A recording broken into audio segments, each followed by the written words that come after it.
Dengar nggak? Halo? Sudah singer belum? Ada apa denganmu? Miss Yumi? Iya saya.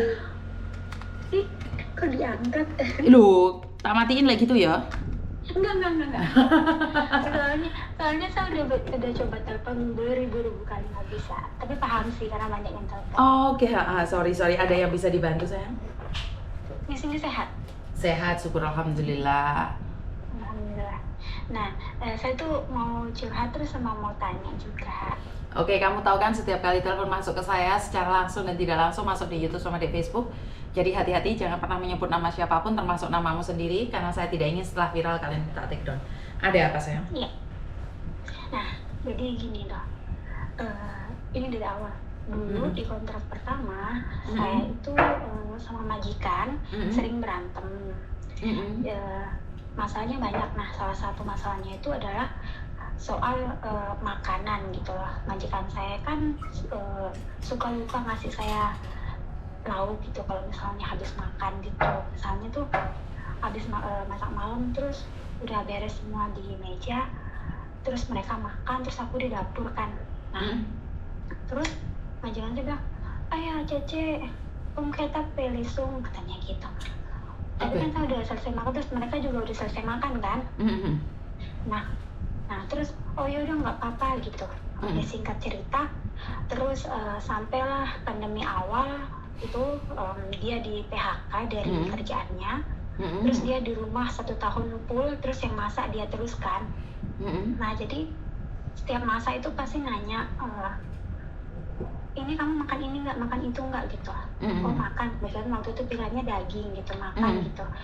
Jadi saya udah masak nasi gitu. Nah saya masak nasi ini memang kebetulan agak banyak dikit dari biasanya. Nah terus udah selesai masak, dia buka nasi itu kan buat mencikir itu, terus dia bilang, wah kamu masak nasi banyak banget, katanya gitu. Terus posisi saya itu kan nggak dikasih sarapan, makan siang juga enggak gitu ya. Makanya saya makan kalau mereka makan kayak gitu.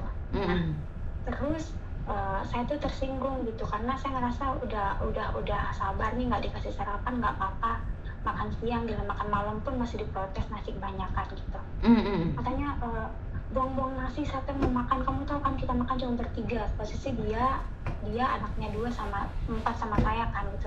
Terus dia bilang, nah terus singkat ceritanya dia bilang gini, saya kan tersinggung tuh sambil dia gebrak meja. Terus udah selesai gitu, mana mangkuk kamu gitu. Terus saya bilang gini, nggak jadi tuan, saya tuh memasak mie, nggak jadi makan nasi gitu. Terus dia marah gitu. Marahnya itu, kamu tahu katanya saya tuh paling nggak suka buang-buang makanan. Dan saya tuh nggak punya banyak uang buat beli, I don't have extra money for buy extra food, katanya gitu. Nah saya kan tersinggung. Dari situ tuh, dari sejak itu saya tuh nggak pernah makan punya dia gitu. Mau apapun itu saya nggak pernah, saya selalu beli sendiri gitu. Itu di kontrak pertama. Nah terus singkat cerita lanjut di kontrak kedua. Nah dia tuh nawarin, kamu mau nggak tambah kontrak di sini, kalau kamu mau tambahin gaji, katanya gitu. Nah terus saya bilang, saya itu pikir-pikir dulu. Karena saya pertimbangin kan, karena saya juga tidurnya di sana jam 1, jam 12. Gitu loh. Jadi apa tuh agak susah lah kalau cari majikan gitu. Saya pikir yaudah saya coba sekali lagi.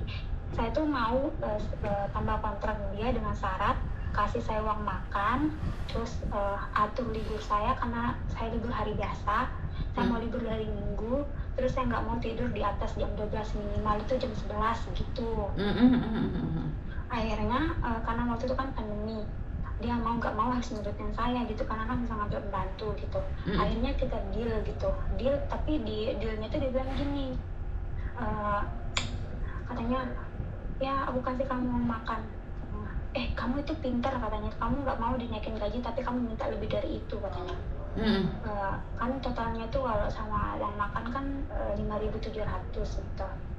Terus kan kalau dia mau naikin gaji dia ngasih gaji cuma 5.000 gitu. Terus kan saya bilang gini, lah kalau kamu ngasih saya uang makan, kalau kamu ngasih saya gaji 5.000 terus kamu nggak ngasih uang makan, tapi kan hari-hari saya makan beli sendiri tuh. Mama dia bohong, kayak gitu. Pinter. Terus terus saya bilang udah oke deal lah, tapi kan saya kamu pakai fasilitas saya, kamu pakai gas saya, pakai ini saya. Terus saya bilang gini, itu kan fasilitas gitu. Gimana saya, atau gini aja deh, kamu nggak kasih saya masak di sini, kasih saya waktu buat pergi keluar beli makan tuh gitu ya. Nah itu akhirnya dia ya udahlah gitu, never mind katanya gitu, yang penting kerja baik-baik katanya. Kita cerita itu ya. Nah ini kan kemarin itu, ini kan mau habis kontrak yang kedua, dia tuh tanya mau apa enggak lanjut di kontrak lanjut kontrak 3 itu. Nah jadi pertanyaan saya tuh, emang kalau misalnya uang makan itu, kalau dapat uang makan itu nggak boleh masak di rumah majikan ya? Saya tuh kepikiran sampai sekarang, dari tahun lalu sampai sekarang. Oke, sebenarnya uang base itu kan dikatakan bahwa kalau nggak ada fasilitas dari majikan, otomatis kan nggak ada gimana masaknya. Itu sebenarnya kebanyakan orang-orang yang tinggal di luar atau bagaimana, padahal kan dalam peraturan tidak boleh tinggal di luar. Sebenarnya berapa banyak sih makanmu? Kalau pakai fasilitas pun nggak seberapa banyak sih fasilitasnya. Berarti kan majikanmu terlalu perhitungan. Ya kalau menurutku, pendapatku lah Dok, daripada kamu sekarang sudah nggak pandemi, sekarang cari majikan lebih gampang. Dengan gaji standar pun yang penting makannya banyak kan sebenarnya sudah cukup tuh.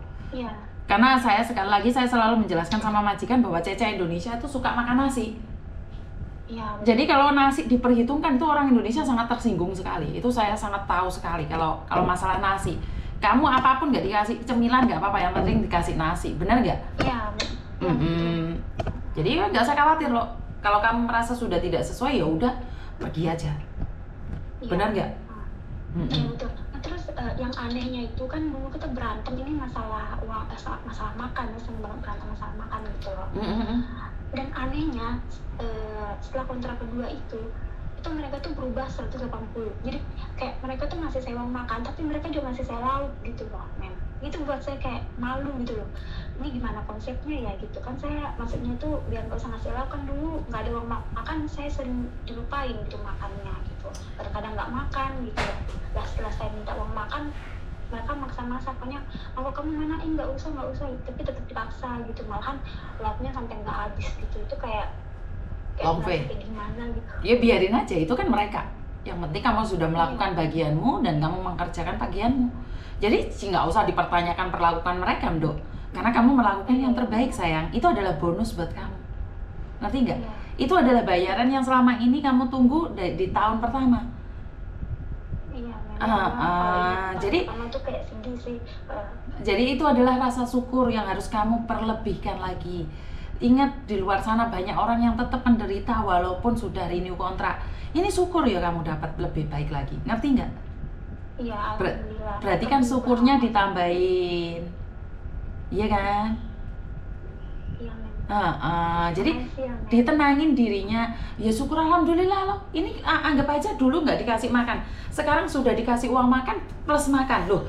Ini berkat, kamu harus bersyukur. Bener nggak?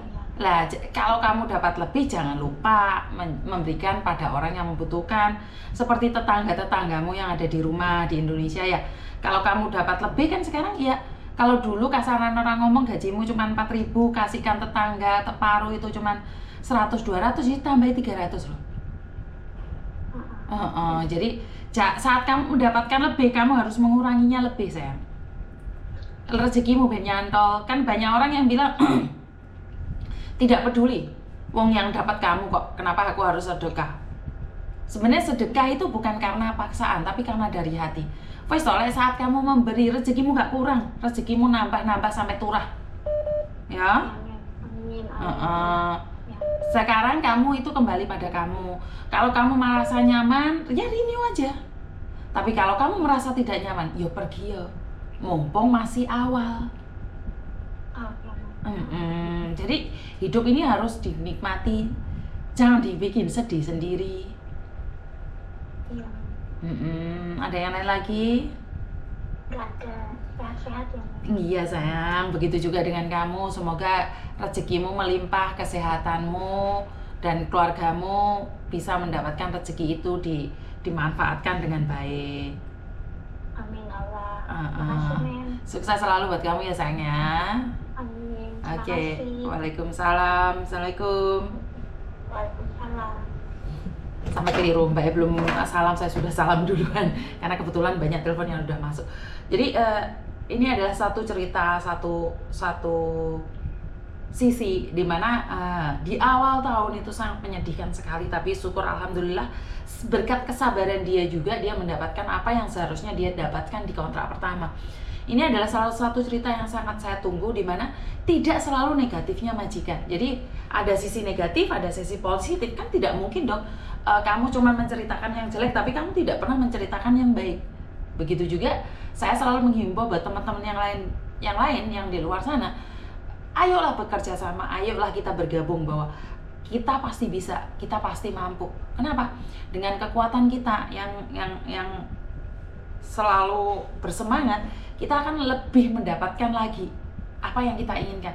Dan saya selalu bilang bahwa kalau target kita uang, maka kehidupan ini tidak akan pernah bahagia. Tapi kalau target kita memberi, berbagi dengan ikhlas, kita akan mendapatkan lebih lagi.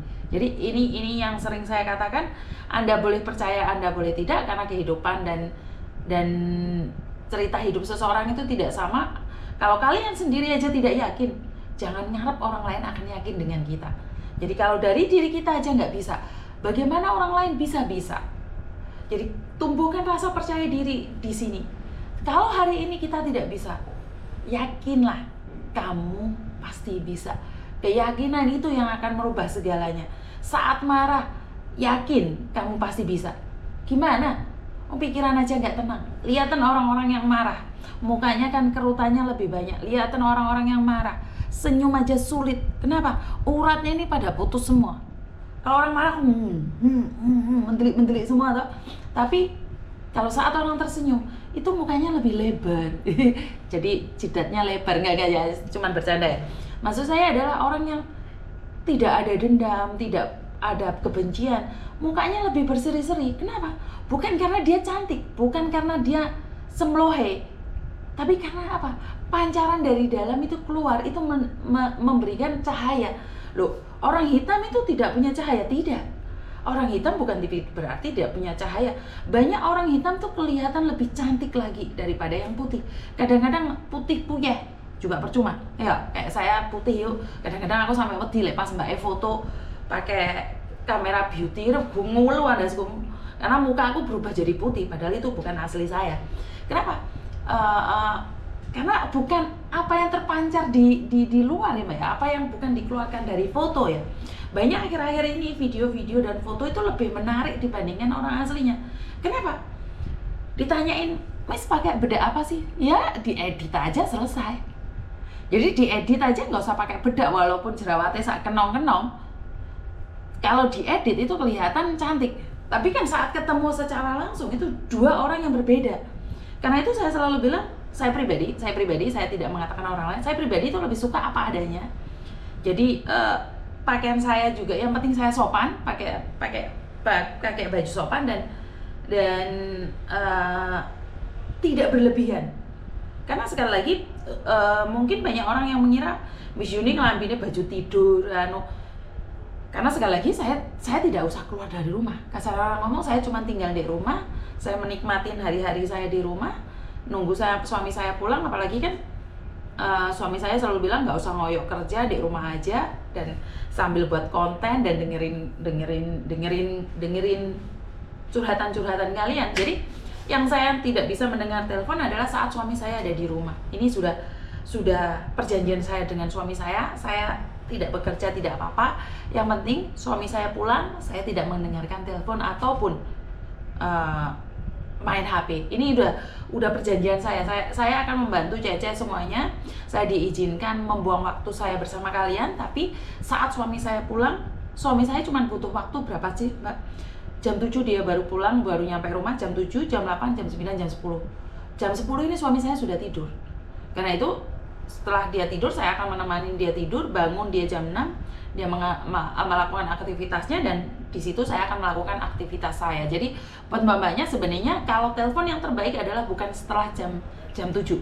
Jadi sebelum jam 7 malam, jam 7 sore kalian telepon saya, maka saya akan lebih banyak mengangkat teleponnya. Jadi buat teman-teman di luar sana, sukses selalu, damai sejahtera, berkat Tuhan mengalir atas hidup kita semua. Semoga semua makhluk hidup bahagia. Dan terima kasih. Wassalamualaikum warahmatullahi wabarakatuh. Bye-bye.